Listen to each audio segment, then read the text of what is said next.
John, you just hosted an event at Stanford University, the title of which was Planet Positive. And most of the discussion focused on the need for standards. And I believe IEEE's mission is to try to work in developing very clear standards of performance across the E, across the S, and across the G. I wonder if you can sort of share your thoughts on that. Well, I'm outside, by the way. I'm near a stream. So if you hear a gurgling stream, there's my sustainability message there. The word regulation seems to be, understandably a tough word for a lot of my friends at companies, and I understand why. I used to be a EVP at a top 10 PR firm, and whether it's a formal regulation or a GDPR or Sarbanes-Oxley, there's sort of a change at operations level, which takes time and resources, and it's challenging.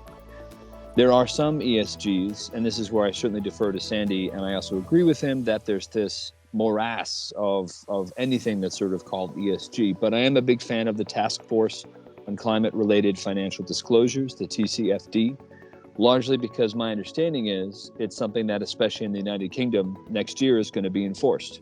So I say this, for instance, like there's an aquifer in the middle of the country. If you want to watch a great documentary, it's called Day Zero. And I think there's 7 global aquifers. The one in the middle of the country has 30 years left to it, and it needs 6,000 years of rainfall to refill.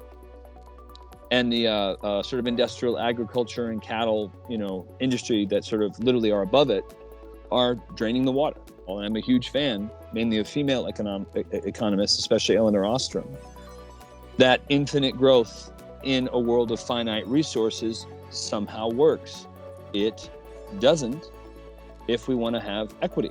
I really do want things like water for my kids and for everyone on the phone. If you have kids and anyone in the world, I want their kids around. And I remember I would go into my meetings at a top 10 PR firm and my CFO would say, "What are your numbers?"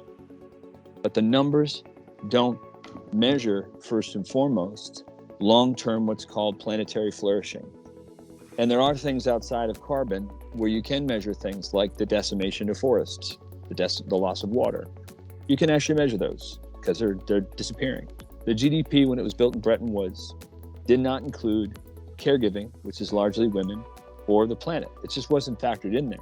But it's 70 years old, and that means an entire generation and a half thinks that the paradigm that we're in is the only way that we can kind of function. And GDP still rules, period. Every meeting I'm in. You're right about GDP, which actually came from the Depression. They had no idea how the world was doing, so they cooked up this thing called GDP in a manufacturing country, which didn't include caregiving or any of the other things. And it's one of the hopes that I have is that if we begin measuring these things in reliable ways, right? Measuring topsoil, measuring caregiving, measuring things like that, then you might actually see, for instance, tax based on how much resources are you using? How much is your sort of circular footprint doing? Where you can begin having what I would refer to as sort of rational management of resources. And the taxes go to mitigate, replace, sustain, all those sorts of things in whatever way you incur cost to the public.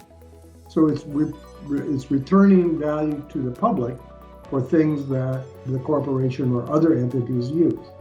And so you can imagine a world that is, as we said in the UN report, a world that counts. A world where people don't do things that have negative impacts without having that counted and available to look at. The transfer of wealth from a carbon-based energy system to a new, clean, resilient energy system is a moneymaker. The idea is to start anew, to figure out exactly how do you measure a reparative business models, because that's where we are. We're reparative, positive business models across all use cases, across all industries.